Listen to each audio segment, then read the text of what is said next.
السلام علیکم ورحمۃ اللہ وبرکاتہ۔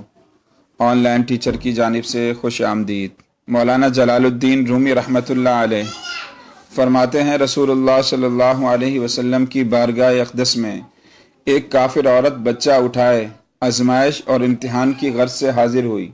اللہ کی شان دیکھیں، اس 2 ماہ کے دودھ پیتے بچے نے کہا، یا رسول اللہ صلی اللہ علیہ وسلم، السلام علیکم، ہم آپ کی خدمت اقدس میں حاضر ہیں۔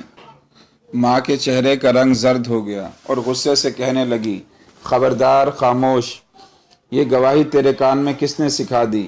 بچے نے کہا، اے میری ماں، تو اپنے سر کے اوپر تو دیکھ، تیرے سر کے اوپر حضرت جبرائیل علیہ السلام کھڑے ہوئے ہیں، مثل کامل بدر کے وہ مجھے نظر آ رہے ہیں۔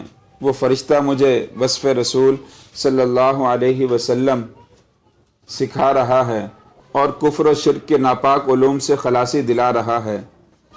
رسول اللہ صلی اللہ علیہ وسلم نے فرمایا، اے دودھ پیتے بچے، یہ بتا کہ تیرا نام کیا ہے؟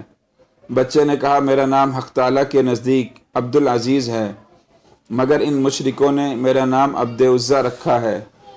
اس پاک ذات کے صدقے جس نے آپ صلی اللہ علیہ وسلم کو پیغمبری بخشی، میں اس عزیٰ بت سے پاک بیزار اور بری ہوں۔